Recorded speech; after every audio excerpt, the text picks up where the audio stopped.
Esse podcast faz parte do site Fambonanet. Acesse fambonanet.com.br.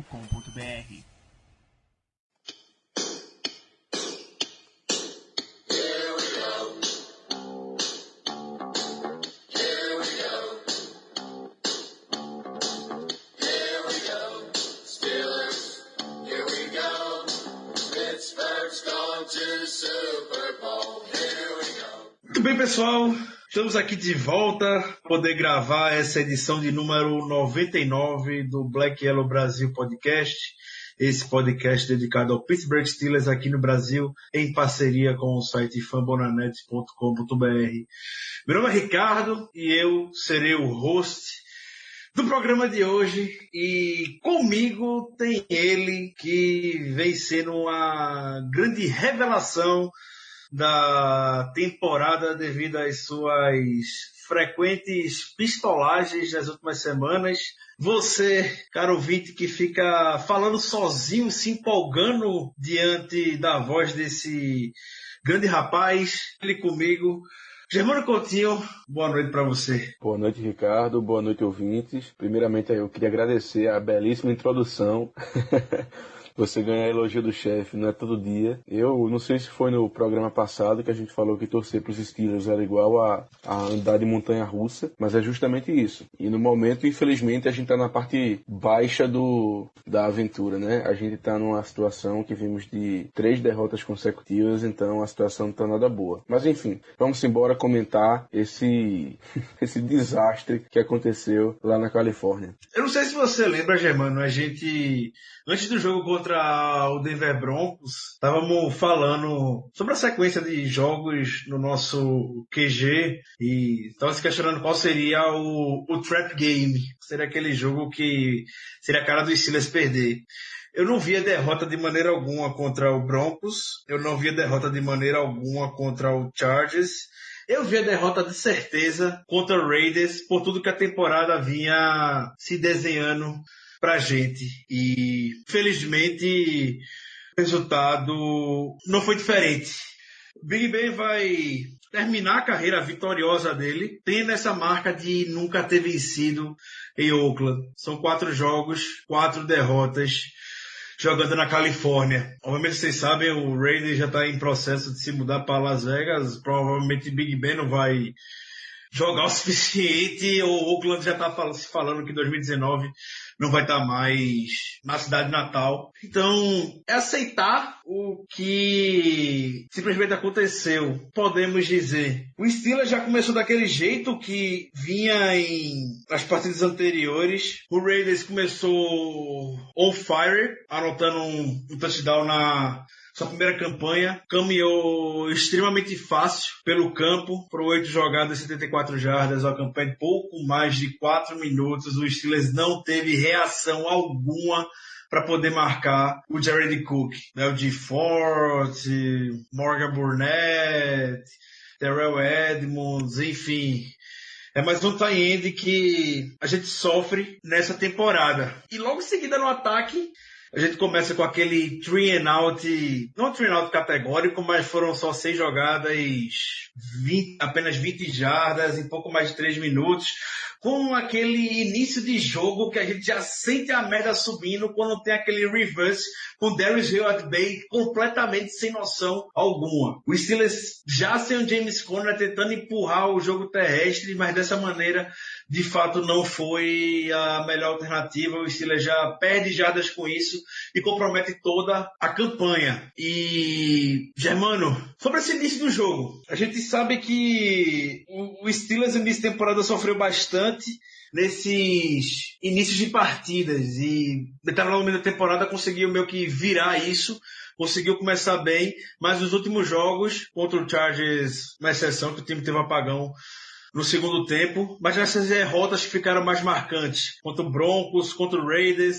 contra o Jaguars, a gente não fez nada no primeiro tempo do jogo, foi acordar no último quarto e por pouco também não perdeu aquele jogo. O que você tem a falar sobre esses inícios de partidas do Steelers, de forma geral? Que esse time é bipolar, afinal de contas, ele não se decide se ele começa o jogo mal, se ele começa o jogo bem, se no segundo tempo ele vai mal, se ele vai bem, enfim. O time não é consistente. Não tô dizendo que a gente quer uma consistência, digamos, todo jogo a gente começa mal, então todo jogo a gente termina mal. Não é isso. Não é isso que eu tô dizendo. Só que, se por exemplo o time começasse mal todo jogo, a gente podia tentar traçar... assim, pensar numa explicação, né, de por que o time começa mal, se é porque tá mal preparado, se é porque o Big Ben demora para entrar no ritmo do jogo, enfim, seria uma coisa mais tranquila da gente prever o que está acontecendo, ou o que é que vai acontecer, na verdade. Mas, infelizmente, com a gente não é assim. Eu vou além. Nos Chargers a gente simplesmente teve um apagão no segundo tempo, e não foi só contra os Chargers. Contra os Ravens também, na derrota, a gente não anotou nenhum ponto no segundo tempo todo, e por aí vai. Início de jogo, contra os Jaguars, a gente foi muito mal. Contra Kansas City, que a gente levou 21 pontos em sequência no primeiro quarto. Enfim, o time tem dessas coisas. Ou ele começa muito mal, ou ele termina muito mal. Geralmente é assim. E contra os Raiders, o primeiro drive lá do Oakland me lembrou aquele drive de Carolina, né? Que o Christian McCaffrey simplesmente destruiu a gente. E os Raiders tiveram mais de 70 jardas, como você bem falou, e conseguiram anotar o touchdown. Eu esperava, acreditava que fosse ocorrer a mesma coisa que ocorreu contra a Carolina, que depois daquilo a defesa virou um monstro, a defesa deu giraia, o ataque também foi bem, enfim, foi um jogo perfeito, a gente conseguiu dominar todos os aspectos, até special teams, e acabamos vencendo aquele jogo contra os Panthers, mas enfim, não aconteceu, né? Então, meu comentário é esse, que infelizmente o time é muito bipolar. Obviamente, essa questão dos inícios lentos ou apagões durante a partida, é inevitável que a gente não venha citar, obviamente, a preparação como o time chega para esses jogos. Então, Kit Butler, Mike Tomlin, Fitner, de forma geral, é uma constante de que a gente vai comentando as derrotas dos Steelers. Então eu lembro lá no início da temporada, quando a gente teve as 2 derrotas e após o jogo contra o Baltimore Ravens, a gente estava naquele momento de reflexão. Será que esse time do Steelers realmente é bom? E eu lembro que a gente, junto com a torcida, tinha uma impressão negativa e os técnicos, obviamente, não conseguiam sobressair essa falta de talento, podemos dizer, com um esquema tático que seja eficiente. Na sequência de vitórias que o Steelers teve, a gente viu bons momentos, principalmente do front seven do Steelers. Então, o Bostic estava muito bem, o Vince Williams estava muito bem. Eu cito esses 2 jogadores especificamente porque são um pouco abaixo da expectativa. Quando a gente vai botar uma linha entre Hayward, Tuitt, TJ Watt, e até botaria o Dupree nessa temporada. E nos últimos jogos a gente vem sentindo falta desses jogadores um pouco mais abaixo da média. Então, teve jogo contra o Broncos, por exemplo, que o Bostic perdeu, a quantidade de tackles que o Bostic perdeu nesse jogo foi a quantidade de tackles proporcional que ele ia perder até então na temporada, que, se não me engano, foram 3 tackles perdidos. O Vince Williams está caindo muito na cobertura e a gente sabe que isso não é o principal atrativo, a principal potência de que ele possa oferecer. Isso aí a gente vem, os ataques adversários vem identificando isso com bastante facilidade. A gente viu o show que levamos de Philip Rivers no segundo tempo, quando você vai enfrentar um quarterback mais experiente. E a gente viu o Derek Carr e um grande jogo. A gente pode desmerecer o ataque do Raiders pelas faltas, mas o Derek Carr botou o time em total condição, sempre que teve, com peças bastante limitadas, para poder vencer essa partida. Inclusive, com aquela campanha final desastrosa para os Steelers, uma coisa patética do que o Morgan Burnett estava na cobertura do Seth Roberts, naquela big play na última campanha. A secundária do Steelers simplesmente não sabe onde está a bola nunca. É impressionante. Talvez o Steelers seja o pior time no quesito em toda a NFL. O Bradley, ele chegou, eu não nego, ele conseguiu corrigir e muito bem o problema de tackles na secundária. O Sean Davis. Oi. O Bradley? Ah, tu tá falando do técnico da secundária, né? O técnico da secundária, né? Que o Carnell Lakes saiu e veio o Bradley. É porque eu costumo de falar no Butler, aí eu fiquei, Bradley? Mas é isso mesmo. O Bradley veio com a proposta de melhorar a secundária em tackles. Beleza, ele realmente, isso aí não nego não. A secundária melhorou razoavelmente bem na questão de tackles, mas em ball skills, a secundária está completamente perdida. E isso você pode citar o Joe Hayden e o Mike Hilton, que até então, temporada passada, saíam muito bem. E adicione o Morgan Burnett, que a gente não esperava, um cara bastante experiente. O Sean Davis, que já dropou sei lá quantas interceptações nas últimas semanas. Então, é algo que se trabalha em treino, é noção de onde a bola tá. E semana após semana, o time tá perdido com relação a isso. Eu vou solicitar que o Danilo bote como foto de capa a foto que o Morgan Burnett tá olhando para trás e o Seth Roberts tá com a bola na mão já no meio daquela recepção ao final do jogo. Não tem nada melhor que represente a habilidade com as mãos que essa secundária tem. E eu puxo até a pergunta de um dos amigos ouvintes, o Eduardo Correia, que ele questiona de quem sobra para a secundária para a próxima temporada. O Steelers tem o Joe Hayden, ok, o Mike Hilton, que é o níquel, mas sinceramente vem decepcionando. Nem blitz, mas ele vem entrando tão bem como foi na temporada passada, deixou de ser esse elemento de surpresa. Ele conseguiu o primeiro sack da temporada agora, no jogo contra Oakland. E só, Sean Davis para cobrir, não está servindo, Morgan Burnett. Por mim, nem volta para a próxima temporada. O Edmonds, coitado, ainda cedo para crucificar. O Sensible, não faço ideia o que ele ainda faz, ainda mais como titular nessa secundária do Steelers. O time que enfrentou dificuldade nessa década toda para encontrar jogadores dessa posição vai encerrar a década sem ter alguém firmado e um talento desenvolvido, e as perspectivas para o futuro não são boas para a secundária do Steelers. Uma posição que foi ignorada por muitos anos no processo de draft, e quando decidiram ir atrás de peças no draft, não houve acerto por parte do Mike Tomlin, nem por parte do Kevin Colbert na questão de talentos. E como você repõe talentos que você não acerta via draft, indo para o mercado. O Steelers não vai para o mercado, vai ficar esse ciclo vicioso e o Steelers vai continuar sofrendo na secundária. Eu, inclusive, Ricardo, vim procurar agora os dados contratuais do Burnett e encontrei o seguinte. Estou aqui no site do Spotrac, então acredito que isso aqui esteja certo. Ele assinou um contrato de 3 anos, até 2020, no qual o dead money do ano que vem seria de aproximadamente 2.800.000, tá? E aí eu acho que nesse valor, para mim, não é dúvida que a gente vai cortá-lo, porque o desempenho dele em campo, eu não digo nem que está sendo exatamente muito ruim, mas acho que está abaixo do razoável, tá? Eu estou me decepcionando com ele, um cara experiente, um cara que devia ser sólido na secundária, que é o que a gente precisa, não está sendo. E o mais importante é que simplesmente ele não está entrando em campo. Ele, jogo sim, jogo não, se contunde, está na lista dos inativos, enfim. A gente não pode estar pagando relativamente caro para um cara veterano não jogar. Eu jogar metade dos jogos, jogar 60% dos jogos, e ainda assim não jogar bem. Então, acredito eu que ele vai vazar tranquilamente.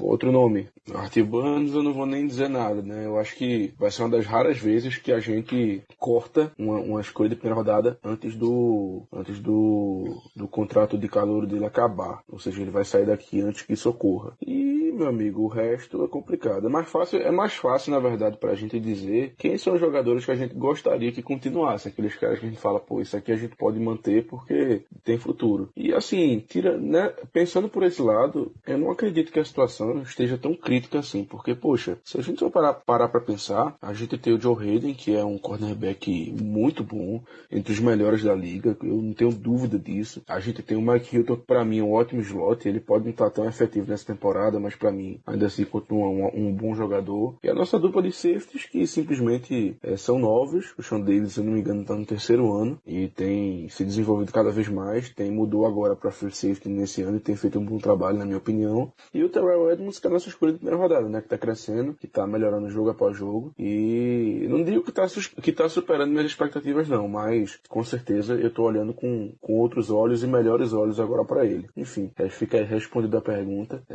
tanto por mim como pelo Ricardo, em quem dando uma geral aí na secundária dos Steelers. E também, Ricardo, só um rápido comentário acerca da questão dos tackles e também dos ball skills. Realmente isso é verdade. A secundária melhorou derrubando os jogadores adversários. Agora, eu discordo um pouco de você. Eu não acho que essa questão de ball skills seja algo que você possa treinar, não. Afinal de contas, pra mim, é uma questão muito mais de instinto do jogador do que qualquer outro tipo de coisa. Ah, beleza, a gente pode, talvez, no treino chamar um pouco mais atenção pra ficar de olho onde a bola vai, ficar tentando fazer com que os jogadores fiquem mais atentos nesse aspecto de jogo. Mas, pra mim, no final das contas, ou o jogador tem um instinto de ir atrás da bola, ou ele não tem, tá?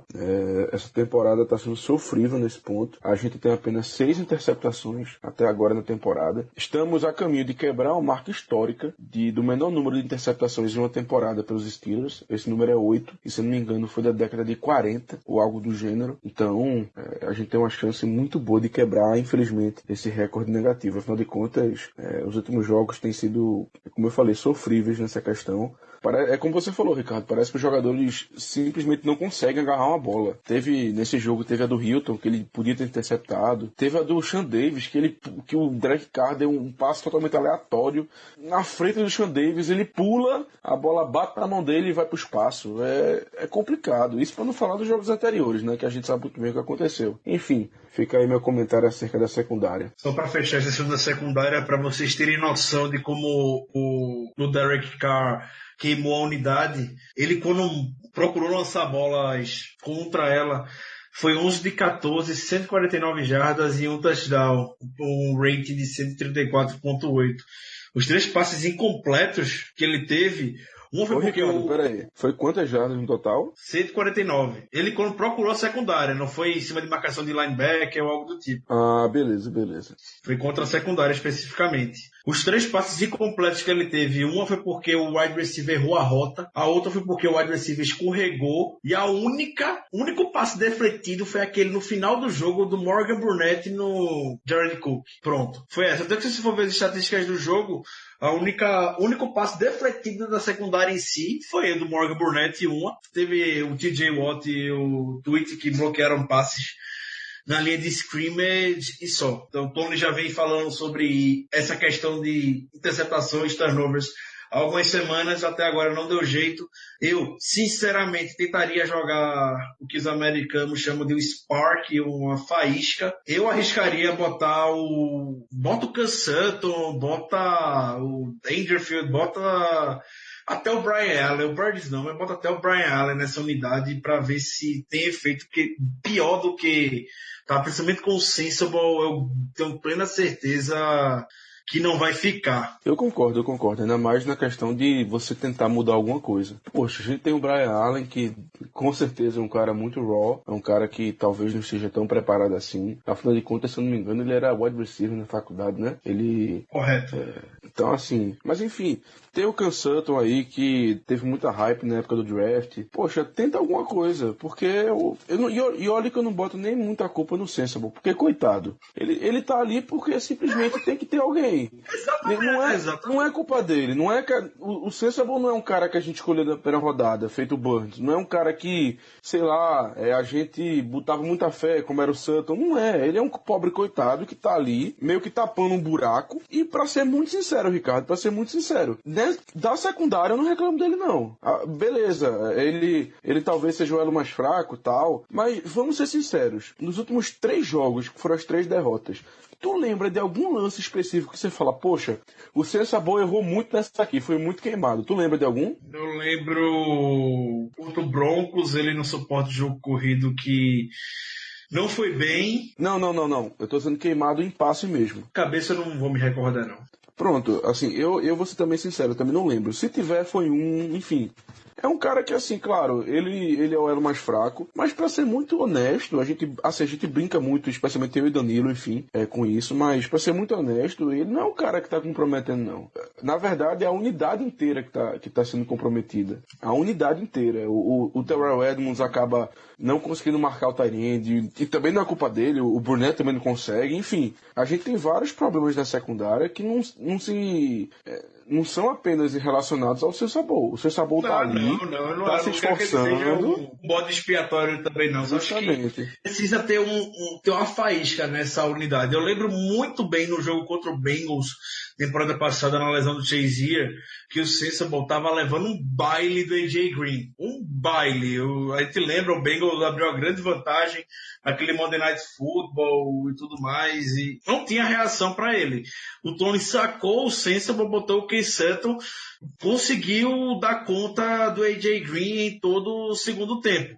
Eu realmente acredito que é hoje o que a secundária pode estar precisando, entendeu? É esse o ponto que eu quero falar. Perfeito, eu concordo com você.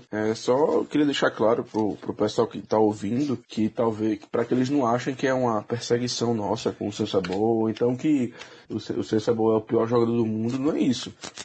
A gente só tá querendo dizer que, assim, ele é o elo mais fraco, com certeza, mas que a culpa também não é somente dele. Simplesmente não é dele. Ele não compromete tanto quanto a gente achava que ele comprometeria, sinceramente. Mas enfim, siga na pelota. Ainda falando sobre essa sequência, e desculpa pessoal, a gente tem que reforçar de fato esse panorama de toda a temporada para a gente poder tentar dissecar o que culminou nessa derrota pro Raiders. A defesa dos Steelers cedeu campanhas no último quarto nessas 3 derrotas, se segura na cadeira, de 73 jardas, de 75 jardas, de 79 jardas, outra de 79 jardas e outra de 64 jardas. Dessas 5 campanhas longas que a defesa cedeu no quarto, onde precisava só segurar basicamente para os Steelers garantir a vitória. Lembro para você, caro amigo ouvinte, nos últimos 3 jogos o Steelers perdeu nos últimos 20 segundos do jogo. 2 delas foram campanhas vitoriosas. Chargers e Raiders, 2 jogos consecutivos, onde a gente via claramente gafes da defesa, big plays de maneira bem geral e bons quarterbacks do outro lado para dissecar e maltratar a nossa defesa. Com esses números não tem quem se sustente e, obviamente, eu estou apontando para o senhor Kit Butler, que aqui nos comentários do episódio de hoje é o nome, junto ao Boswell, que a gente vai chegar daqui a pouco no episódio, que mais querem a cabeça. Muita gente questiona que o Kit Butler deveria ter sido demitido após o jogo contra o Jaguars, que não dá mais para o Kit Butler, e a gente já comentou bastante que esse não é o modus operandi do Steelers. Mas eu realmente acredito que essa sequência de 3 derrotas foi a gota d'água pro trabalho dele, pro comando defensivo da unidade. Eu não acho que, independente do que venha a desenrolar o resto da temporada, que ele volte em 2019. E eu gosto de fazer bastante esse paralelo de agora. O ataque dos Steelers, até a chegada do Todd Haley, não tem como negar. Sofreu por muitos anos. Não tinha um OL confiável. A gente não tinha um running back confiável. A gente tinha o Rashad Mendenhall, a gente tinha Jonathan Dwyer, a gente tinha Isaac Redman. Se destacava os wide receivers e só mesmo assim era aquele corrida pelo meio, play action, passe profundo do Big Ben, que dava certo, dava resultado, mas para o jogo, a maneira como a NFL vem se desenvolvendo, não era isso que a gente poderia esperar no ataque. O Bruce Arians saiu, o Todd Haley chegou. Por mais que você odeie Todd Haley, eu odeio o Todd Haley, o Germano odeia o Todd Haley, ele levou o nível desse ataque para outro patamar. Todd Haley é um cara de mercado, é um cara experiente, um cara que era coordenador ofensivo do Cardinals quando levou aquele time do Kurt Warner ao Super Bowl, já foi head coach do Kansas City Chiefs, tinha essa bagagem e não tem como negar que o ataque funcionou bem, conseguiu boas peças com ele chamando jogadas e eu acho que é isso que a defesa precisa. Teve gente que questionou aqui se não era bom o Steelers trazer uma mente jovem para poder chamar jogadas na defesa e sinceramente não. Eu preferiria muito mais um cara de mercado para poder reestruturar essa nossa defesa e chamar jogadas. A gente critica bastante, mas também a gente tem que dar os louros, como se fala, ou seja, também temos que destacar os pontos positivos. E eu vou ser muito sincero, eu acho que a única coisa que eu possa dizer hoje em dia que o Butler sabe fazer muito bem é a questão de blitz. Talvez ele seja o melhor coordenador da NFL em questão de blitz. Ele realmente sabe tirar o máximo dos jogadores nesse quesito. Porém, antes que venham xingar a gente, o Steelers quebrou o recorde de sacks na temporada passada e é o líder em sacks dessa temporada também com 45. Acho que a gente tá bajulando o Butler. Ah, Ricardo, pode ter certeza que os ouvintes sabem que isso seria impossível. Mas é justamente isso. Como você trouxe muito bem os dados, a gente vem liderando a NFL em sacks, quebramos o recorde na temporada passada. Então, assim, dá para notar que o Butler, nessa questão do pass rush, ele realmente sabe orientar a defesa. E eu falo em blitz porque, para quem acompanha os Steelers, sabem que muitas vezes, e também é um questionamento que eu sempre faço aqui no podcast, sempre acabo trazendo como ponto negativo, que o nosso pass rush com 4 jogadores, ou seja, um pass rush normal, sem ter uma blitz, que é a partir de 5, ele às vezes não consegue fazer o trabalho, às vezes não consegue derrubar o quarterback adversário, não consegue nem chegar de vez em quando. Então, muitos dos sacks, eu diria que pelo menos metade é devido à utilização de blitz. E boas blitz, como eu falei, realmente é um ponto positivo do Butler. Mas tirando isso, eu não consigo ver mais nenhum. Algo assim, um ponto de destaque mesmo, eu não consigo não. Não sei você, Ricardo, mas infelizmente eu não vejo. De um time extremamente despreparado, um time que já sai na linha de scrimmage em desvantagem,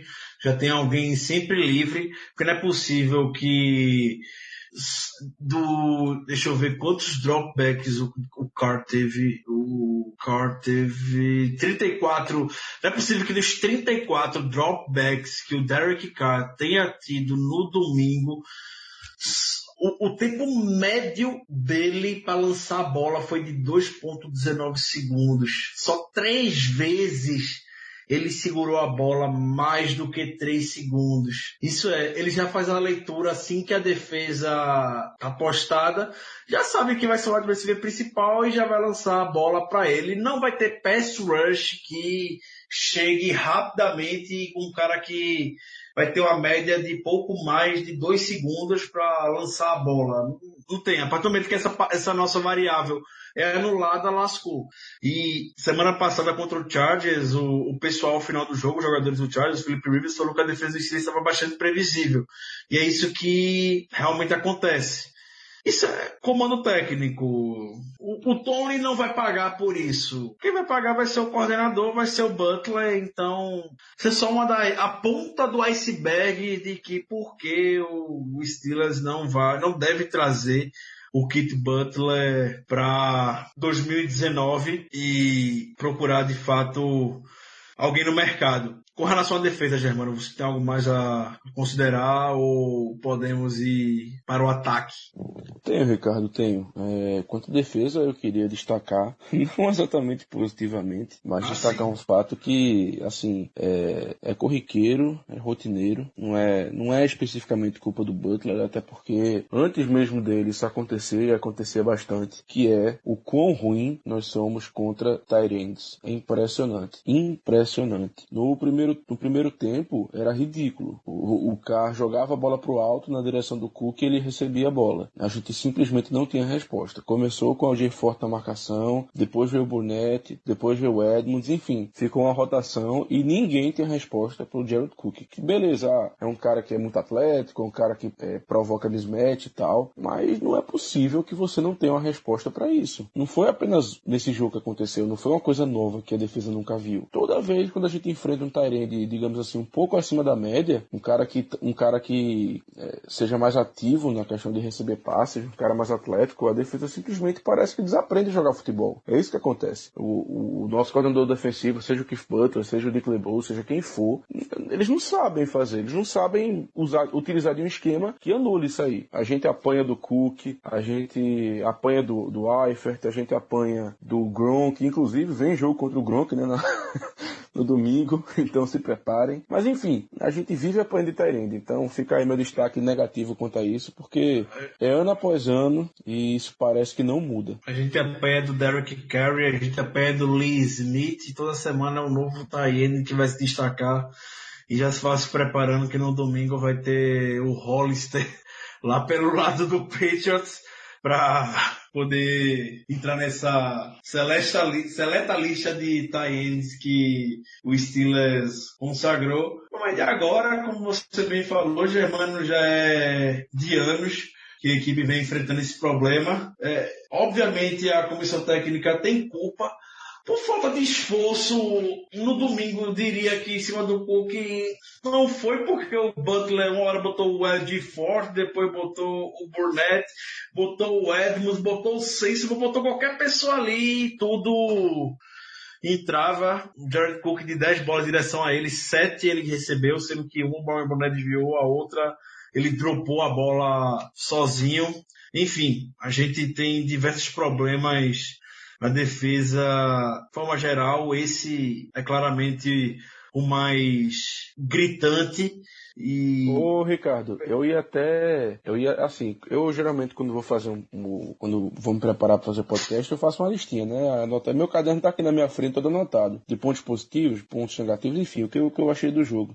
E, inicialmente, eu botei como uma menção honrosa que eu ia fazer, que seria, no caso, sobre os ajustes defensivos da defesa contra o Jared Cook, porque, na minha opinião, eu assistindo o jogo, eu tinha achado que o Cook tinha sido meio que anulado no segundo tempo. Eu pensei, poxa, que beleza, eu acho que a defesa fez alguma coisa ali no intervalo, o Tomlin deu uma puxada de orelha e eles conseguiram parar o Jared Cook. Beleza. Aí eu fui buscar os números do jogo, né, pra poder me embasar. O Cook teve 73 jardas no primeiro tempo. 73. E aí eu fui olhar o segundo tempo. Achei que ia ter o quê? 10, 12 jardas. Ele teve 43. Ou seja, é tão comum a defesa ir mal contra tight end que eu nem noto mais. É impressionante. Eu vou mais além de que o porquê você teve essa sensação. Acredito que parte da torcida teve essa sensação também de que o ataque do Steelers tenha segurado o Jared Cook, a defesa do Steelers, perdão, tenha segurado o Jared Cook e o ataque do Raiders de forma geral, entre essa primeira campanha, no primeiro quarto até o final do jogo, pelo grande número de faltas que eles tiveram. Então, o Raiders teve, no total, esse ataque e defesa, o time foram 13 faltas a 130 jardas. Então, não foi a defesa dos Steelers que segurou, era o tiro do pé que o Raiders vinha dando. Isso facilitou para a gente avançar no campo e, do mesmo jeito, ajudou eles a ficarem um pouco mais para trás. Teve jogadas, eventualmente, que o Cook fazia a recepção, onde não acabou gerando impacto, mas aparentemente isso aqui causou uma certa sensação de conforto para nossa querida comissão. Parecia estar iludida de que a defesa estava segurando o Raiders devido a esses tiros no pés que vinham dando. Eu vou pegar esse gancho, Germano, se você me permitir, pra gente ir pro ataque. Você permite? Ricardo, eu não é que eu não permito, eu só queria fazer mais um pequeno destaque acerca da defesa. Por favor, não pode fazer, depois a gente vai direto pro ataque. Só ia falar que passou essa sensação o suficiente pro Tony e companhia limitada lá no cenário do Steelers se manter confortável para deixar o Josh Dobbs grande parte do segundo tempo no jogo. Mas vamos lá, diga aí, Germano. Duas coisas, na verdade. Primeiro, também fazer um pequeno adendo sobre o que você falou dos drives. Nesse último jogo, a gente basicamente em sequência, a gente cedeu drive de 78 e de 75 jardas jogadores, cada um tendo um TD anotado. Então, assim, não existe ataque potente no mundo que consiga ganhar jogo desse modo. A defesa, quando entrega assim, de um jeito desse, dessa magnitude, não tem ataque que aguente, né? Podia ser o ataque dos Broncos, quando o Peyton Manning anotou 55 touchdowns na temporada, que inclusive é o recorde da NFL até hoje. Podia ser aquele ataque que não ia dar jeito. Enfim, é complicado. Mas eu não gostaria de acabar o comentário sobre a defesa em um ponto negativo, sabe, Ricardo? Eu acho que isso dá azar. Eu quero também... Se você conseguir ver algo positivo nessa unidade no domingo, então... Eu não tenho nenhum, já antecipo logo. Eu realmente não tenho nada positivo a considerar para a defesa por N razões. Mas, vamos lá. Rapaz, talvez eu esteja sendo um pouco otimista. Talvez seja isso. Inclusive, eu acredito que do QG eu seja mais otimista, pelo que eu vi, né? Porque, depois de domingo, eu acredito que sim. Porque eu, assim como o Brock Blair, eu joguei a toalha. Olha que eu sou o cara mais otimista. Eu sou o cara mais otimista desse... geralmente você é bem otimista mesmo. Eu sou extremamente otimista, mas eu cansei. Não dá pra aguentar mais outra derrota, outra pataquada do Steelers em final de jogo, não dá. Então, acho que eu tomei seu posto como o membro mais otimista do podcast no momento. E assim, como eu disse, eu queria acabar essa parte defensiva com uma menção positiva de alguma coisa que a defesa tenha feito de bom no jogo. E eu não sei se eu também estou exagerando, querendo achar alguma coisa positiva, mas eu vou ser bem sincero, eu gostei do desempenho do pass rush da defesa. Foram 4 sacks, com acho que 5 quarterback hits também. E em vários momentos a gente deixou o cara ali desconfortável no pocket. Como você bem falou, Ricardo, o tempo de release dele era muito rápido. Afinal de contas, a secundária não marcava ninguém. Deixava os caras livres e o Carr, que é um bom quarterback, na minha opinião, sabia muito bem explorar isso. Então, apesar dessa questão, ainda assim a gente conseguiu esses números que eu disse. E para mim foi um ponto positivo. Eu gostei do pass rush, uma coisa que vem sendo, como a gente já falou muitas vezes, algo positivo da defesa. E só um pequeno adendo aí, uma pequena menção quanto a esse ponto, para não acabar de um modo ruim, né? Vamos pensar positivo. O que não seria desse podcast sem você, caro Germano? Então, dando fim à defesa, vamos ao nosso querido ataque, que não consegue mais aprender a correr. Eu sei que a gente estava sem o James Conner no domingo, mas mesmo com a presença dele nas últimas semanas, o Steelers não conseguiu encaixar o jogo terrestre. E é aquilo, quando tá tudo bom, tá tudo muito tranquilo, a gente tende a elogiar. Quando nada tá dando certo, a gente pode dirigir críticas até a unidade, até o setor, que durante a temporada a gente até citou que seria o melhor da NFL e, infelizmente, a gente tem que começar a apontar também para a linha ofensiva, que nas últimas semanas não vem fazendo bom trabalho contra o jogo, a favor, do nosso jogo terrestre. Eu sei que o Jalen Samuels não é aquele cara para correr entre os tackles ainda, ele pode vir a ser, mas nem na época do college ele era. Eu vou além, Ricardo. Inclusive, eu vou até além disso. O Samuels não é um cara especial. Eu acho que eu até comentei no nosso QG durante o jogo que acho que foi na primeira ou segunda corrida dele. Na mesma hora eu falei assim, olha, dá pra notar que o Samuels não é especial. Tudo bem que a gente acaba ficando um pouco fora da realidade, porque nós tivemos duas sortes absurdas com o Le'Veon Bell e também com o James Conner, que eu considero um ótimo running back pelo que ele vem demonstrando. Então, assim, a gente meio que ficou um pouco mimado com esses dois jogadores.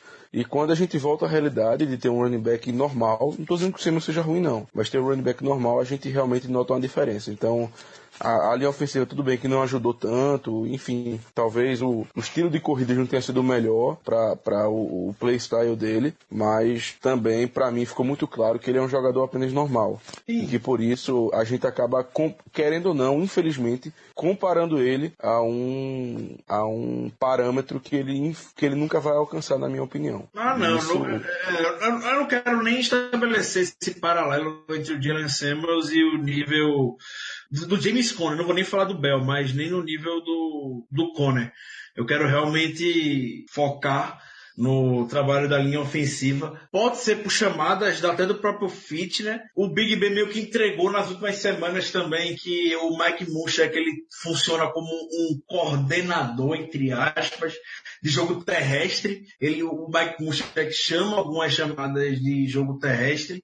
Pode ser alguma influência dele também, não sei, a gente não vai saber disso, mas... Nada mais justo, né, Ricardo? Nada mais justo. Afinal de contas, quem chama os passes é o Big Ben. Então, a corrida deixa com o Munchak. Ele não vai tendo sucesso, a gente não vem envolvendo muito o Knicks, eu queria muito envolver mais o Knicks em jogadas terrestres. A gente viu como o Knicks, 2 semanas seguidas contra o Chargers, ele abriu a avenida pro Conner entrar na endzone correndo com a bola.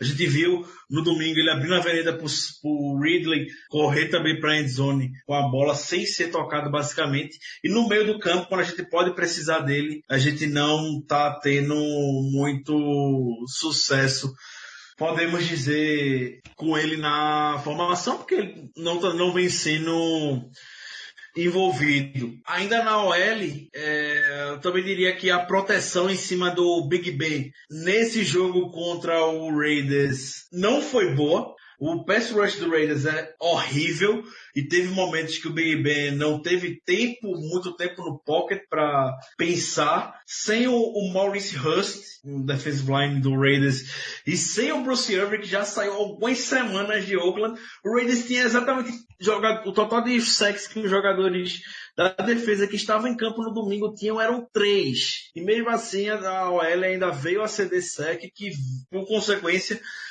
machucou o Big Ben em um momento do jogo. Sei que vai ter uma hora que o Big Ben vai segurar muito a bola, como ele tradicionalmente faz, mas estou falando de lances onde o Arden Key deu um baile no Matt Feiler de maneira vergonhosa. Para mim, não sei se o Gilbert volta no domingo. O Mike Tomlin na entrevista fez um comentário, fez uma menção como se tivesse possibilidade, mas o Tony falou isso nas últimas 360 semanas de que o Gilbert está machucado, que eu nem lembro mais de quando o Gilbert saiu. Então vai ser realmente no Injury Report da semana para a gente poder ter alguma perspectiva maior, mas sem dúvida alguma eu botaria o Chuks no lugar do Feiler, porque nas últimas semanas ele caiu um nível, ele estava um nível aceitável, que a gente espera que um backup venha assumir, estava naquele nível Chris Hubbard, um pouco abaixo,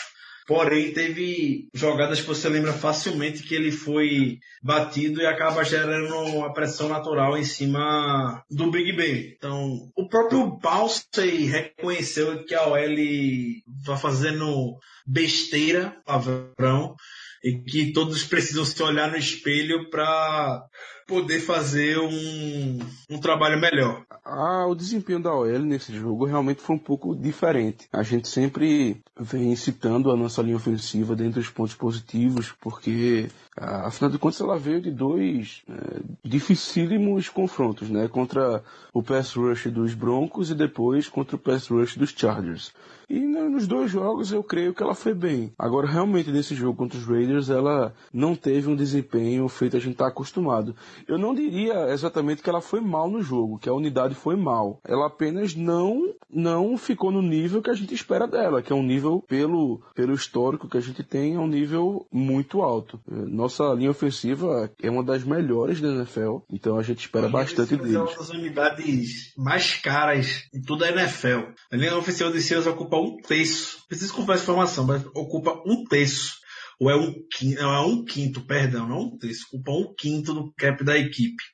Eu peço perdão, mas quanto a um pass rush feito de Oakland, ela tem que dominar, e eu não tive essa sensação vendo o jogo e vendo o replay do jogo. É aquela coisa, eu acredito que a gente esteja, talvez, falando mal dela, porque a gente espera muita coisa. Eu acredito que se a nossa linha ofensiva não tivesse uma temporada tão excelente assim, isso aí teria passado batido. Seria algo assim, não foi tão bom, mas também não comprometeu. Enfim, uma questão razoável da linha ofensiva. Eu realmente acredito nesse ponto, Ricardo, que a gente está sendo até um pouco rígido, a gente está sendo nós estamos até criticando muito. É rigoroso. A gente tá criticando muito a linha ofensiva depois desse jogo. Eu acredito que eles não tiveram um papel tão ruim assim, não. Pelo menos eu discordo um pouco de você nesse ponto. A minha opinião é de que eles foram até bem.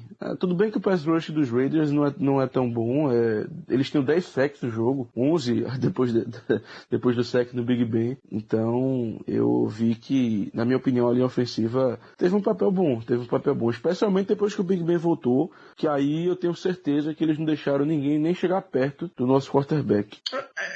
Foi o que eu falei logo na introdução. A partir do momento em que a gente tá ganhando, a gente pode ter algum lance que passa despercebido e a gente não cita. A partir do momento que um lance capital já se torna muita coisa. E pode ter sido isso, pode ter sido essa sensação que a gente fica após mais uma derrota do Steelers. E nos nossos recebedores, mais um jogo fantástico do menino Juju. Melhor jogador da partida, acredito que a gente não tem nem muito o que discutir em torno disso. Mais um jogo de 100 jardas, um jogo de 2 touchdowns. Salvou o Big Ben naquele primeiro passe péssimo dele, se esticou todo para poder fazer a recepção. E novamente o que venho falando com muito clubismo nas últimas semanas, esse menino já está entrando no hall de top 10 wide receivers da NFL. Vem jogando muito bem. O Juju terminou com 130 jardas. É incrível. Realmente o Juju é um belíssimo jogador. Foram 2 touchdowns. O primeiro touchdown dele nem se fala, né? Um lance acrobático que realmente ele teve que ter muita concentração. Inclusive, eu acho que quando ele caiu no chão, nem ele achava que tinha sido touchdown. Foi mais ali no instinto mesmo. Pois é, nem comemora, Foi, exatamente. Ele tá andando muito com o Antonio Brown. Tony Toe Tap. E, enfim, a gente rasga elogios pro Juju, mas é porque eles são devidos, Ricardo. Como eu falei em programas anteriores, eu até discordo dessa questão do top 10 da NFL, eu acho que é muito exagero. Mas, sinceramente, se ele continuar a ter esse desempenho até o final da temporada, é algo que pode sim ser discutido. Afinal de contas, ele tá superando o Antonio Brown na temporada. Até o Bill Belichick hoje, na entrevista coletiva que dá para a imprensa do time adversário da semana, ele falou, tem times que lutam anos para ter um wide receiver no nível do Antonio Brown ou do Juju, e o Steelers tem 2, botando já o Juju meio que no primeiro pelotão da NFL. Tu já sabe o que vai acontecer, né, Ricardo? Não tenho a menor dúvida. Não tenho a menor dúvida. A gente vai falar daqui a pouco sobre o jogo contra o Patriots, mas não tenho a menor dúvida do que vai acontecer. Enfim. Ó, ainda sobre o Juju, tem uma foto que eu até inclusive vou mandar pro Danilo, vou catar e vou achar, e vou mandar pra ele no final do jogo, com o erro do Boswell, que também a gente vai comentar bastante. É ele esparramado no chão com as mãos na cabeça, dizendo, é como se fosse assim, cara, eu não acredito, eu me esforço, eu faço o impossível, porque aquela penúltima jogada, o lateral, como se fala, foi algo assim que eu nunca tinha visto dos Steelers, ou pelo menos eu não lembro de ter visto. Eu gostei bastante, inclusive, dessa questão. E assim, o cara se desdobra pra fazer de tudo pro time ganhar, e quando consegue, ele é a personificação de um sentimento da pessoa estar incrédula com aquilo, de se esforçar tanto e ser em vão. Torcedor. Oi? A melhor representação do torcedor. Justamente.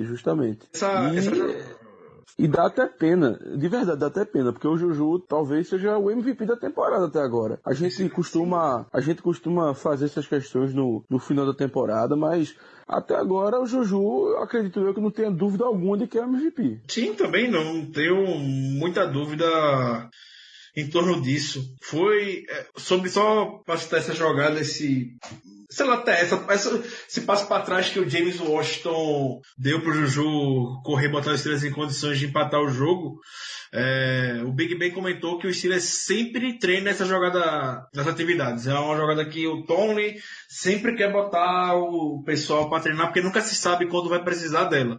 Mas quando precisou, a gente teve sucesso em cima dela. E só voltando ao Juju, ele deu uma entrevista para uma TV de Pittsburgh na segunda, e é incrível como, não sei se é inocência ou se é ele com o lado mais torcedor possível, porque ele falou que não sabia o que estava acontecendo com o Big Ben. Quando ele viu o Dobbs entrando, ele imaginou, o Big Ben deve ter ido ao banheiro, então tá tranquilo, já o Big Ben volta. E o Dobbs continuou em campo, e o Juju falou que não estava sabendo de nada, e falou, então acho que o Big Ben tá mal, vamos lá, a gente tem o Dobbs, todo mundo confia no Dobbs. E o jogo foi desenrolando, e no final, depois ele viu que a merda já estava feita e veio citar de que se você não do Steelers de verdade, você não deve desistir da gente, dar aquele papo clichê de sempre. Falou que aquele papo ensaiado pelo Mike Tomlin, né?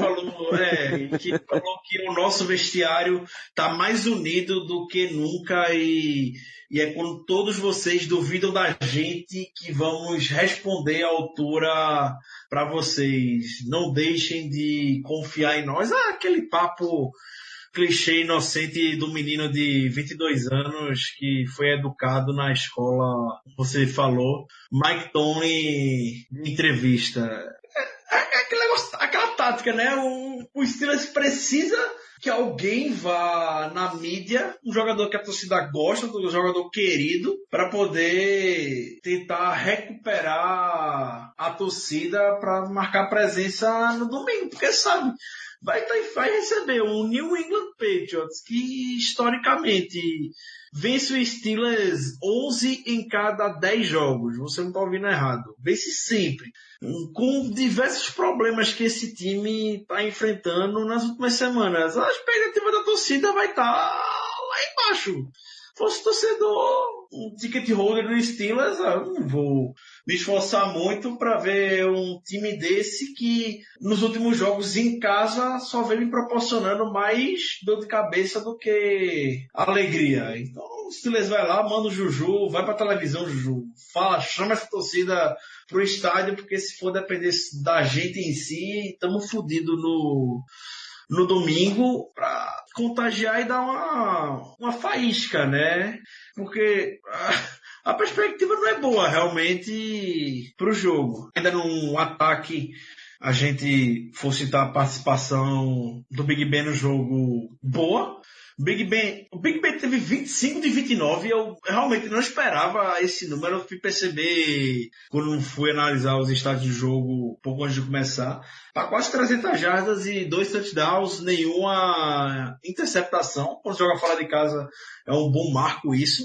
Big Ben, quando voltou lá no seu cavalo branco no último quarto, no final do jogo, para virar a partida 6-6, foi perfeito de forma geral na campanha. E, sinceramente, eu não queria nem muito focar, Germano, se você permitir, na performance do Big Ben. Queria que a gente já fosse puxasse diretamente para a história da semana, que foi essa lesão dele pouco antes do intervalo do jogo. Você tá no barco? Claro. Tome o timão aí e vá-se embora. Pode meter o sarrafo aí nessa questão. Eu sei que você, amigo ouvinte, eu, Germano, a gente consome muita coisa do Steelers e pode ficar com a sensação de que tem coisa que só acontece com o Steelers. E hoje, terça-feira, foi mais um episódio disso. Por quê? Até então a gente não sabia o que poderia estar acontecendo, e o Big Ben, durante o seu tradicional programa de rádio das terças-feiras, falou que ele estava sentindo muita dor, ele nem conseguia respirar direito por conta da lapada nas costelas que ele levou. A gente sabe que o Big Ben é um pouco dramático, tem seus momentos puramente de diva, mas disse que um ponto vem sentindo dores horríveis. e foi fazer um raio-x no vestiário do Raiders e a máquina do raio-x era horrível e os médicos... Deixa eu só te interromper nesse ponto, cara. Essa história do raio-x, quando você mandou lá o tweet do repórter falando isso, cara, eu juro por Deus que eu olhei e comecei a rir. É bizarro, é grotesco. É coisa que só acontece com o Steelers. A máquina do raio-x do Oakland Raiders não parece ser muito boa e os médicos do Steelers simplesmente eles não tinham uma boa leitura dos exames para se fosse tomada a decisão definitiva do que fazer com o Big Ben, se ele tinha condição de voltar, se ele não tinha condição de não voltar. Meteram 30 milhões de painkillers no Big Ben para aliviar, muito analgésico nele para aliviar a dor. Aí depois falaram que o efeito demorou para vir acontecer e isso foi com o segundo tempo do jogo rolando. Quando o Big Ben teve condição, aparentemente, de poder voltar, o Tomlin, até o Colbert, que estava na sideline, não acharam melhor no momento não botar ele de volta no jogo, porque acreditavam que o Dobbs poderia carregar o time, não sei com base em quê, mas esperavam que o Dobbs poderia levar o time até o final do jogo, sem jogo terrestre, com ele não um bom dia. Eu não sei o que é mais grotesco, Ricardo. Eu não sei o que é mais grotesco. A história do raio-x ou essa situação do Dobbs. Não é possível, bicho. Eu também não sei o que é que viram no Dobbs para dar credibilidade. É o coitado do Dobbs a levar o time... que não tem culpa alguma, tá ouvindo? Que não tem culpa alguma, exatamente. Não tem culpa alguma. O Dobbs foi jogado na fogueira e... na pior situação possível, ainda mais com o Big Ben, com aquela cara de cu dele na sideline, com aquele boné, segurando o pad, já é aquela imagem tradicional. Desculpa, mas eu não aguentei, não. O Big Ben com a cara de cu. Inclusive, eu juro pra você, Germano, eu não tô brincando.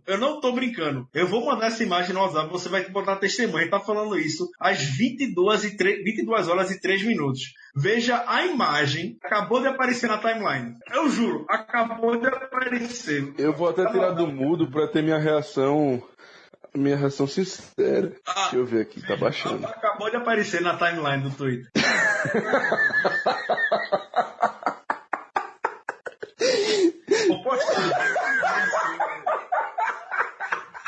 Se você ouvir o nosso podcast, vai entender esse momento em breve.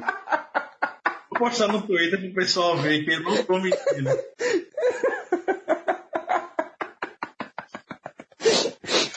Cara, essa cara mesmo, bicho. É essa cara mesmo. É tipo assim, o que porra o Dobbs tá fazendo em campo? O boné segurando o pé daquele jeito, olhando pro lado.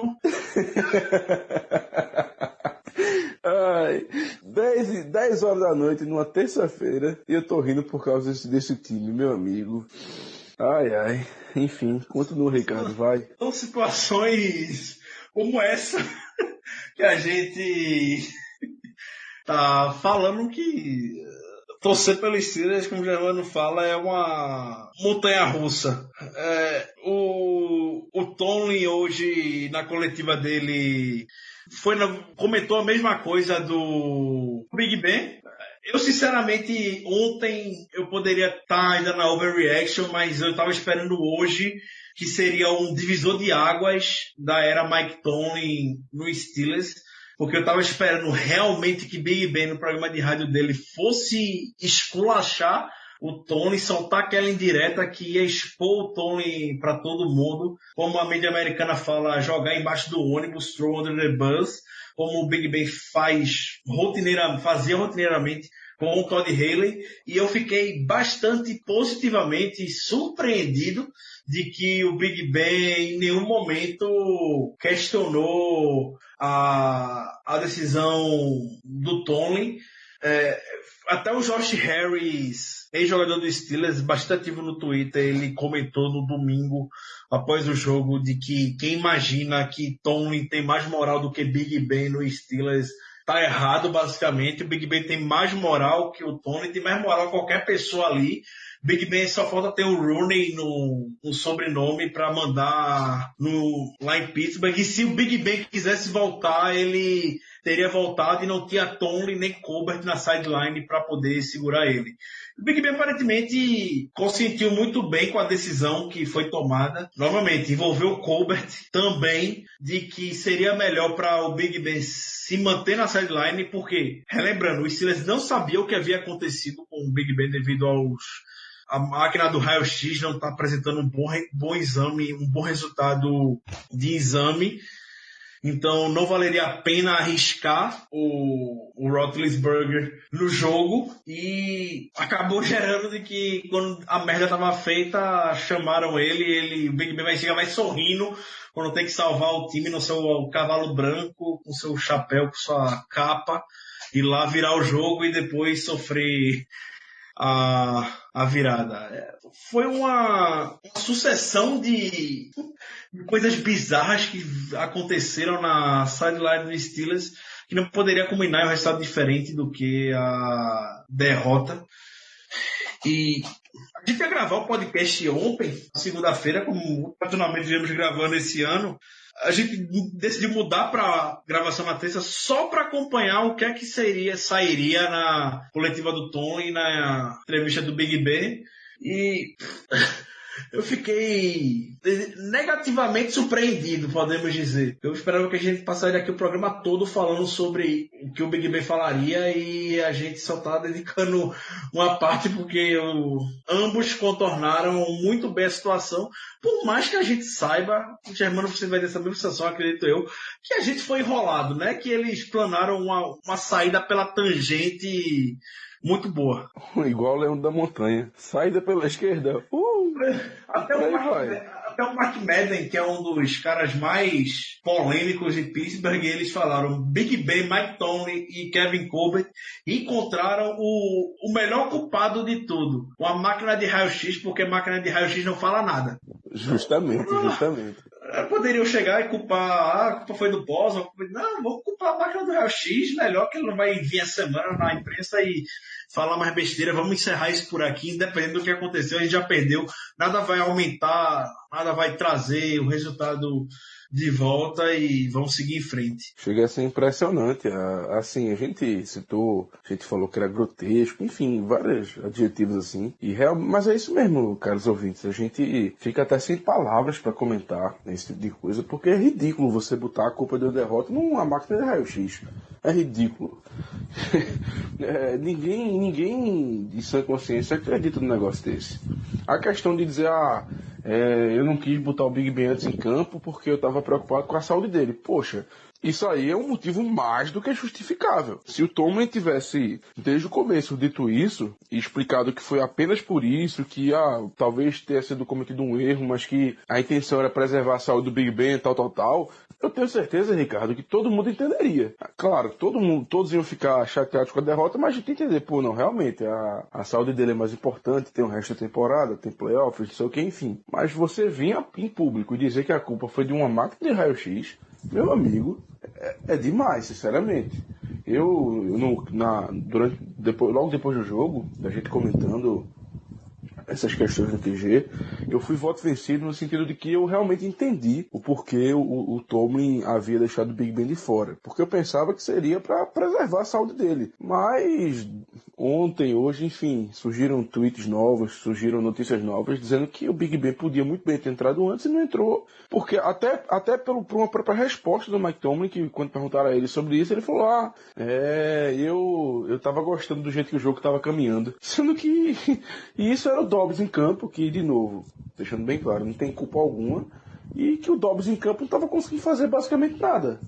Ele, no jogo terrestre, ele não conseguia, apesar de ele ter conseguido 1 ou 2 first downs correndo com a bola, e no jogo aéreo muito menos. É um cara que só fazia train out, ou então drives rapidíssimos, sem ter qualquer tipo de avanço significativo. Então, eu não sei quem exatamente falou no QG, porque foi muita gente. Talvez tenha sido até você, Ricardo, ou o Paulo, enfim, não sei. A gente perdeu o jogo por causa da arrogância do Tomlin. Foi o Paulo. Pronto, foi o Paulo. A gente perdeu o jogo por causa da arrogância do Tomlin, porque se o Big Ben tivesse entrado, nem que seja um drive antes do qual ele entrou, você tem dúvida que a gente teria ganho o jogo? Nenhuma.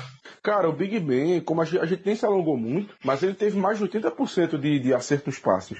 Ele teve quase 300 jardas jogando basicamente meio jogo. Então, assim, foi uma performance muito boa dele. E só não teve mais porque ele errou um passe que ele...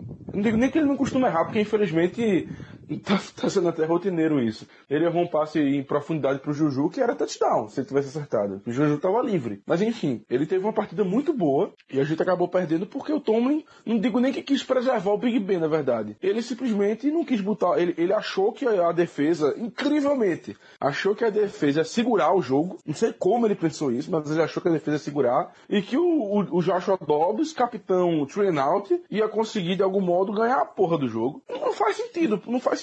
É mais fácil ele vir a público e falar, gente, olha, desculpa, eu errei, realmente eu devia ter botado o Big Ben antes, não sei o que. Mas não fazem isso, até porque ninguém quer botar o deles na reta, né? Enfim. Ah, sim, não, perfeito. Esse time gosta tanto de atrair o drama que tudo isso tem que acontecer na semana logo contra quem? Agora, assim, Ricardo, eu vou ser muito honesto. Esse jogo contra os Patriots eu vou assistir de um modo muito calmo. Porque no jogo contra o Oakland a gente sabia que ia ser um trap game. A gente sabia que existia uma grande possibilidade de perder. Agora, pra ser muito sincero, contra New England a gente já entra no jogo, infelizmente, sabendo que a gente vai perder. Porque, assim, é tudo bem que a gente sabe que tudo pode acontecer dentro de campo, enfim, que é um jogo imprevisível. Mas, poxa, qual é a confiança que a gente tem nesse time pra vencer New England? Que mesmo perdendo de Miami de um modo espetacular, aquela jogada, o Gronk de safety maravilhoso, enfim, qual é a confiança que a gente tem nesse time pra ganhar de New England, pra ganhar de Tom Brady? Eu não tenho, simplesmente eu não tenho. Então, assim, por mim, pode ter drama que for, assim, no sentido do seguinte, o time podia estar vindo de 4 vitórias consecutivas. Tá uma maravilha, tal, sem drama, Antonio Brown rendendo, Juju rendendo, Big Ben rendendo, todo mundo rendendo, até o DHB fazendo touchdown. Não ia importar. Com drama ou sem drama, essa semana do jogo contra os Patriots ia ser complicada, porque parece que quando a gente enfrenta eles, o time dá um jeito louco de perder. Ou é deixando o Gronk livre, ou é tendo aquele semi-fumble do Jesse James, ou deixando o Gronk livre, ou botando 9 jogadores na defesa, ou deixando o Gronk livre, e por aí vai. É sempre um modo diferente. Então, pra mim, sinceramente, não faz diferença ter drama essa semana ou não, porque o resultado vai ser o mesmo. Beleza. Podemos ir pra cereja do bolo do episódio? Só cuidado pra não escorregar, viu? Ai, Chris Boswell.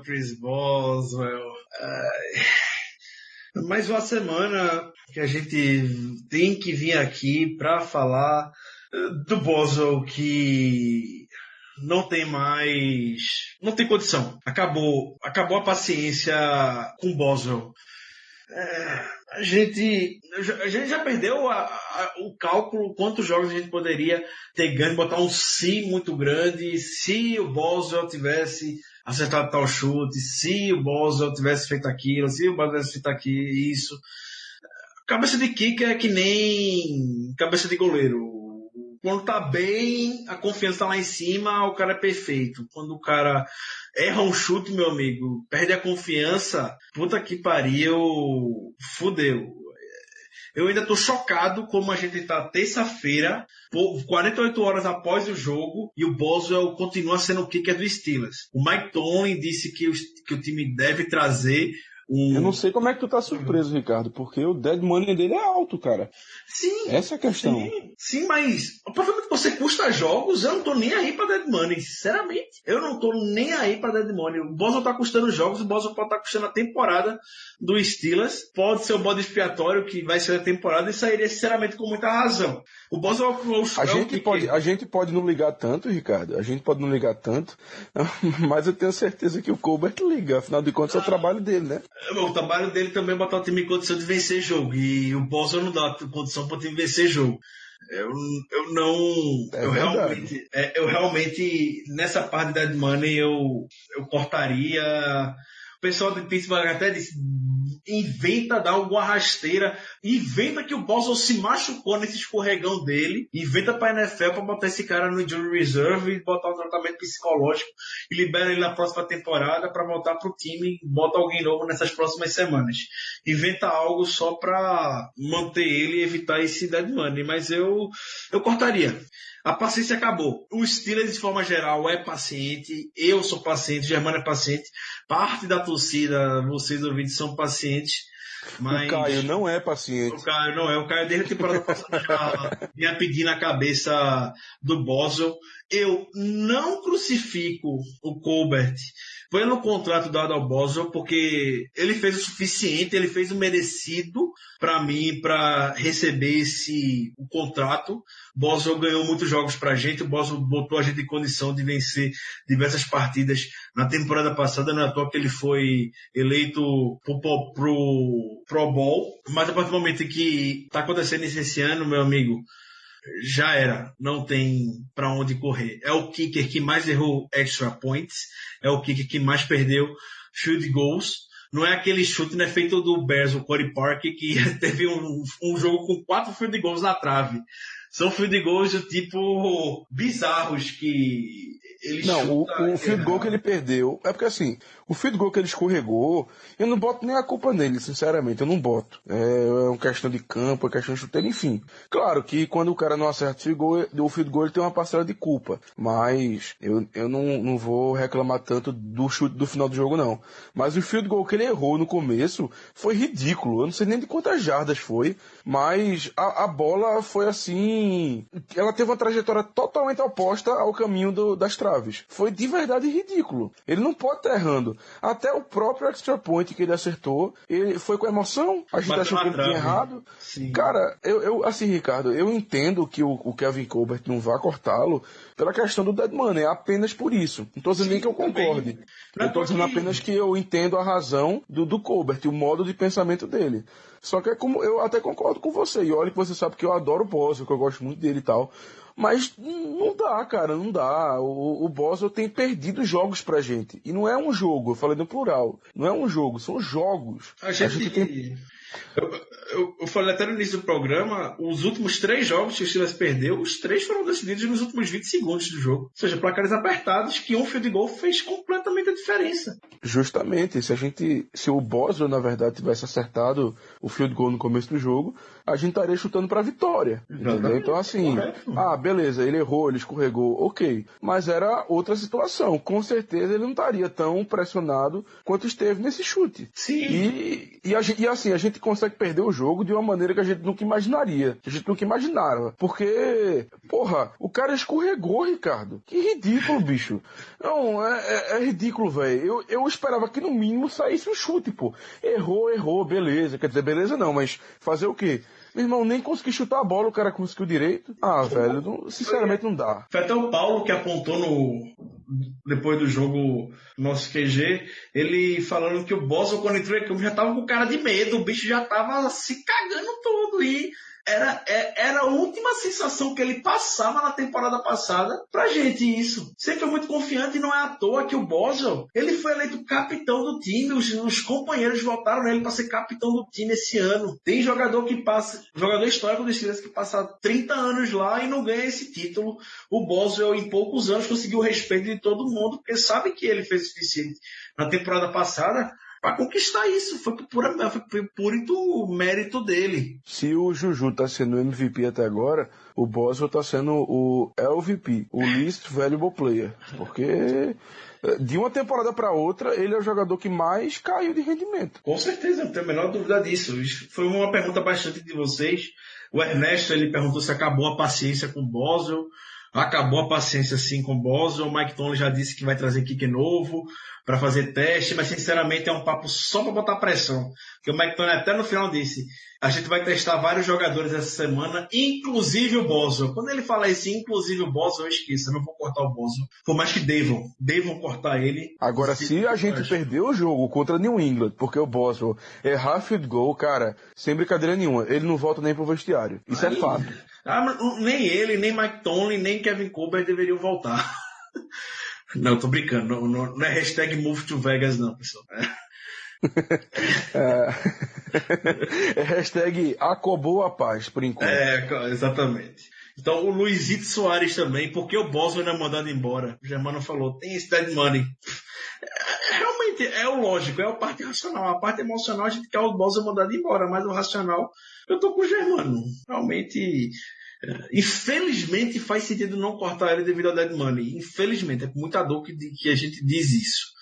E também, Ricardo, tem uma questão de orgulho, porque, querendo ou não, foi o Colbert, foi o Tomlin que deu esse contrato pro cara. Não tô dizendo que seja uma coisa, não tô dizendo que seja um motivo essencial e tal, importantíssimo, não. Mas com certeza tem uma pequena parcela também de orgulho. Sim.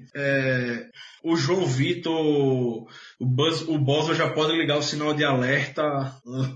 Já tá há muito tempo, João Vitor. O Dan Sagrado já chegou a hora do Boswell ir embora. Já passou da hora, inclusive. O Binho, o grande Binho, o Fábio Araújo, ele também, o Boswell já foi dispensado às 22h25, horário de Recife, do dia 11 de dezembro. Ainda não. Quando você vê esse podcast, pode ser que sim, ele tenha saído. E se você morar em Recife, você vai saber, porque o Ricardo vai soltar fogos de casa. Ai. E você tem algo mais sinceramente a falar sobre o Boswell ou podemos ir para o momento derradeiro do programa? Nada de bom, então eu prefiro não comentar. Antes da gente ir para perspectiva. Hoje a gente vai fazer, só para fechar o programa, a gente vai soltar só mais uma pergunta da audiência, porque foi um assunto bastante comum do que vocês perguntaram para a gente. Eu só vou pedir a você, Germano, para a gente fechar o programa quando eu jogar para você a questão do destaque final e a perspectiva do jogo contra o Patriots, que seja o mais breve possível, para já nos alongamos muito hoje. E o programa mereceu, de fato, isso. Beleza? Zero bronca. Um trend aqui nas perguntas de vocês, foi o Robson que mandou, o Danilo, Bueno, o Rafael, o Matheus, o Gustavo Torres, o Fernando, o Leonardo, enfim, a gente nunca recebeu tanta pergunta para um programa como esse, a gente fica bastante feliz. Mas... Parece que tu tá lendo aqueles livros de nomes de bebê, cara. O casal tentando escolher o nome.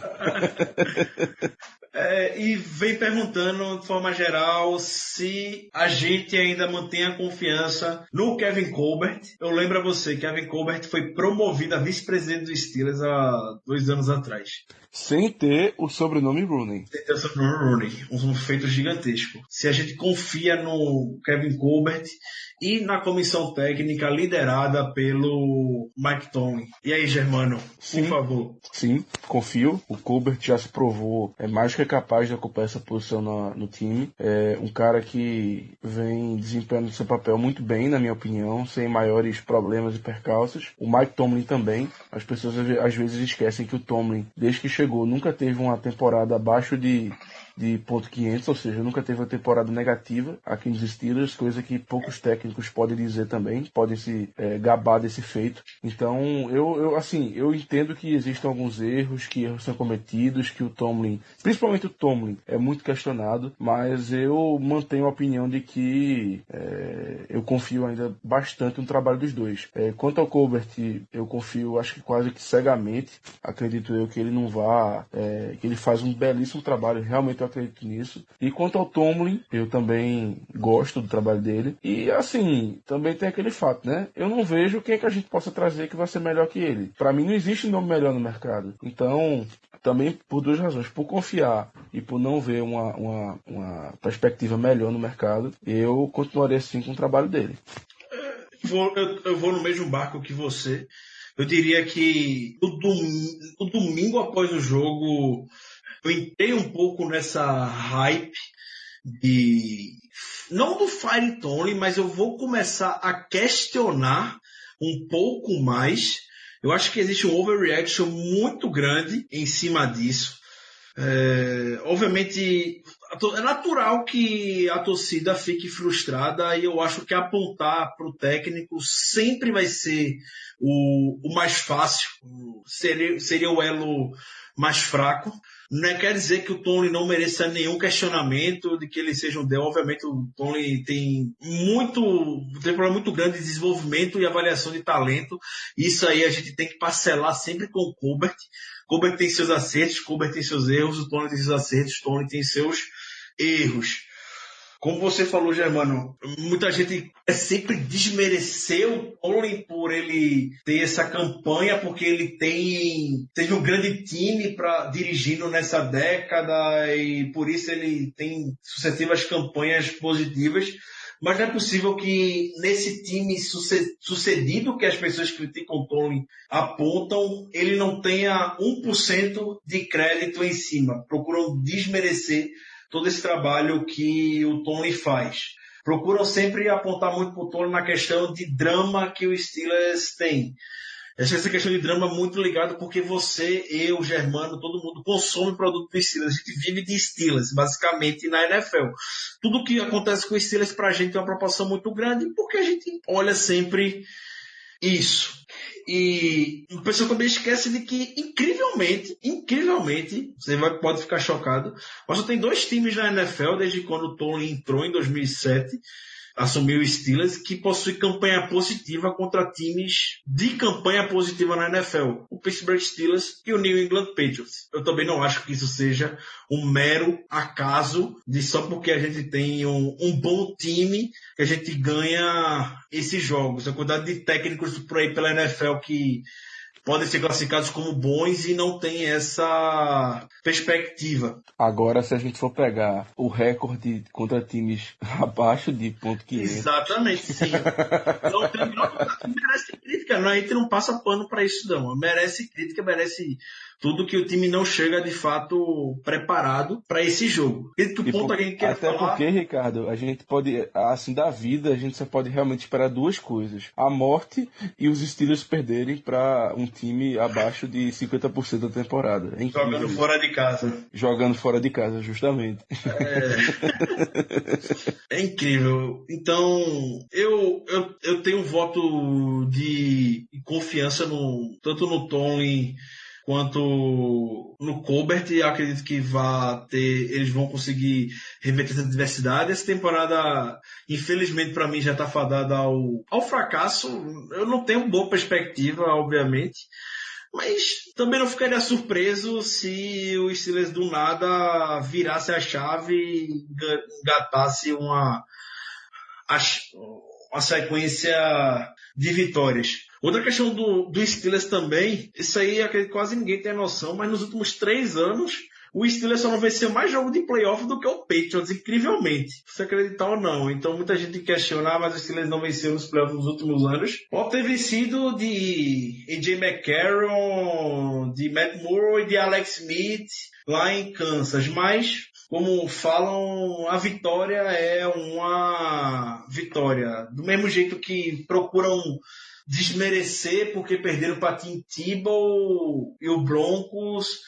Lembrem-se que o Patriots e Bill Belichick já perdeu também para Joe Flacco, já perdeu para Mark Sanchez e Rex Ryan em playoffs, e isso não foi o fim do mundo lá em New England para Tom Brady e Bill Belichick. Obviamente são comparações, a gente não quer fazer 2 paralelos de que Big Ben e Roethlisberger sejam tão sucedidos, tem tanto sucesso quanto Brady e Bill Belichick. Ninguém na história teve tanto sucesso quanto eles, mas é para falar que shit happens, merda acontece. Pode ser que a gente vai ter a sensação de que com o Steelers sempre aconteceu, mas eu não diria ainda que é o final do mundo para franquia do Steelers, para essa janela que a gente possa considerar. O máximo que eu diria que pode acontecer é o contrato do Tony acaba em 2019. O Steelers não vai renovar tradicionalmente como faz já na off-season de 2019. Vai esperar ver o que é que vai acontecer na temporada e vai verificar o que é que vai acontecer tanto com o Big Ben e como é que o Tony vai terminar a próxima temporada. Caso eles vejam que o time repetiu a temporada de 2018, aí eu não tenho a menor dúvida, eu acredito que vão aproveitar o momento para falar que não precisam mais dos serviços do Tomlin. É o único cenário que eu vejo. Eu não vejo nenhum cenário passível para que ele seja demitido ao final desse ano. Vamos lá para as nossas considerações finais e a sua perspectiva para o jogo contra o Patriots. Germano, por gentileza. Bom, primeiro a minha perspectiva, que é péssima. É péssima. Assim, eu vou ser muito sincero, eu acho que o único modo que eu vejo a gente ganhando dos Patriots seria se eles botarem o Gronk definitivamente como safety. Eu acho que é a única situação possível que a gente consiga ganhar. Claro que eu tô brincando, mas assim, realmente a perspectiva não é muito boa. Assim, ambos os times não vêm exatamente de uma sequência ótima na temporada. Nós estamos com 3 derrotas consecutivas. Os Patriots perderam o último jogo, mas ainda assim, nos jogos anteriores, eles não vêm vencendo com a facilidade que a gente está acostumado a ver. Então, assim, não digo que é um jogo aberto, afinal de contas, a gente consegue perder para eles de todas as maneiras possíveis, mas, enfim, é um jogo que realmente eu não estou com uma perspectiva muito boa não pelo histórico, e porque a gente sabe que o Belichick consegue sempre dar um nó no nosso time que parece que não sai. É como você fala muito bem, Ricardo, o pacto é muito grande. É incrível, parece que tem que acontecer 4, 5 coisas boas para que a gente ganhe um jogo e para eles uma só. Então, enfim, minha perspectiva não é boa. Consideração final vai para um fato desse jogo que me deixou rindo, porque de tão ridículo que foi a situação, que eu fiquei rindo, que foi o seguinte: finalmente a gente conseguiu um turnover. Foi fumble dos Raiders, do Derek Carr, e a gente recuperou a bola com o Mike Hilton. Até aí tudo bem. Milagre, turnover dos Steelers, quer dizer, no caso da defesa, né? Porque no ataque é corriqueiro. Mas enfim, milagre da defesa dos Steelers, fez um turnover, não sei o quê. Não foi bem assim. A gente não forçou o turnover. O turnover se forçou sozinho. Simplesmente a mão escorregadia do Carr fez com que a bola escorregasse da mão dele e fosse pra frente. Acabou-se. Turnover, fumble, bola recuperada. Então, minha consideração final fica para essa pequena anedota de que mesmo quando a gente consegue um turnover, não é forçado pela gente. A defesa é tão ruim nesse ponto que nem isso ela tá conseguindo mais. Tudo bem, Germano, e sinceramente sem brincadeira, eu iria fazer esse mesmo destaque. É muito irônico que a defesa dos Steelers, o único turnover forçado nesses últimos jogos, não tenha sido mérito nenhum da defesa. Foi o Derek Carr sofrendo fumble do Gasparzinho. A perspectiva para o jogo contra o Patriots, repito os comentários germanos, pior possível. Quando eu vi Tom Brady no empty set contra essa defesa dos Steelers, você pode esperar a tragédia. Não vai ter quem segure o ataque deles. O Steelers vai ter que anotar, bota uma barra boa de prediction, mas eu não vejo o Steelers vencendo o Patriots se não anotar menos de 45 pontos. De fato, vai ter que ser um tiroteio muito grande, e eu fui um dos caras que mais criticou a falta de equilíbrio do jogo terrestre nas últimas semanas.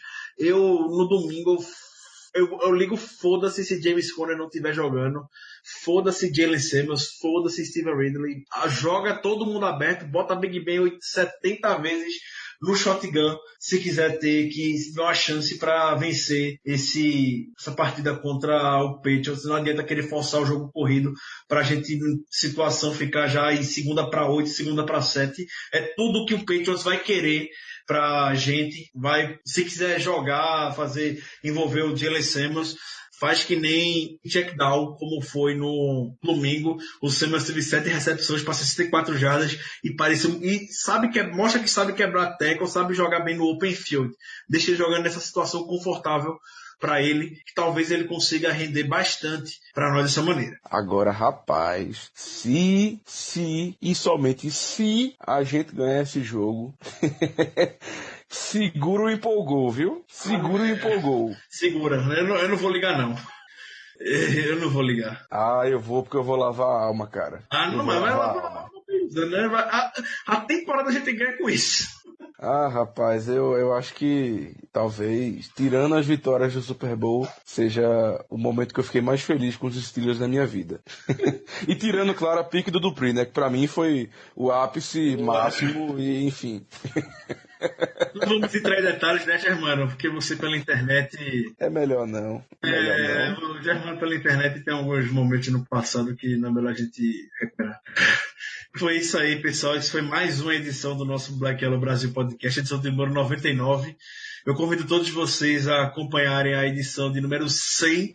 Foi uma edição muito mais do que especial que a gente preparou para vocês. Prestigiem, ficou bastante legal. A casa estava lotada. A gente lembrando de programas anteriores. Eu tenho certeza que você vai gostar bastante. A gente já gravou já tem um tempo, algumas semanas, quando o Estrela estava muito bem. Coincidentemente, depois que a gente gravou esse programa, o time... Aí eu Ricardo, oi. Do que a gente falou no programa? Lembra um ponto específico que a gente falou no programa que há muito tempo não era citado? Motoca. A motoca do Zé. Ai. Se você... desgrama. Se você não quiser ouvir mais a motoca nunca mais, vá lá no iTunes, vai no Spotify, prestigia a gente. A gente tá muito bem no Spotify, só tenho a agradecer a vocês por a gente estar tão bem ranqueado nos podcasts de esporte no Spotify. Muito obrigado por ter abraçado a gente por lá. Não esqueça de conferir a gente no Instagram, no Twitter, BlackYellowBR, no site do Fambonanet, fambonanet.com.br/BlackYellowBR. Essa foi mais uma edição. Muito obrigado, pessoal, e até a próxima. Calma, que veio uma mensagem agora muito importante e que a gente não pode acabar o programa sem ela, viu? Eu tenho pedidos aqui, Ricardo, do WhatsApp, para você comentar acerca do Troll da Semana. Ô, Larryzeira, grande Larryzeira. Foi bastante divertido interagir com você. Na verdade, sempre é divertido interagir com você. Desde o seu primeiro contato, quando você fez questão de vir na nossa DM e disparar elogios, de verdade. Você dispara elogios, você disse que gosta do nosso trabalho, principalmente porque somos um dos únicos perfis que procura sempre dar crédito às notícias da onde vem. Então, muito obrigado por você ter rendido. Eu soube que essa nossa conversa rodou bastante em grupos de WhatsApp por aí. E, como sempre, estamos muito abertos e felizes de ouvir os feedbacks que você tem a nos dar. Você que é o mestre, você que é o rei, você que assiste todos os All 22... de todos os jogos, de todos os times. Não sei qual time você torce pelo Steelers, torce pelo Jets, sinceramente eu não sei, mas eu fico bastante feliz de poder interagir com você. Eu dedico esse momento a mandar um grande abraço a você, e as portas do nosso podcast estão abertas para você vir nos dar umas aulas. Eu tenho plena certeza que nossos ouvintes estarão bastante efusivos e bastante felizes em contar com você. Um grande abraço e até a próxima. Yeah.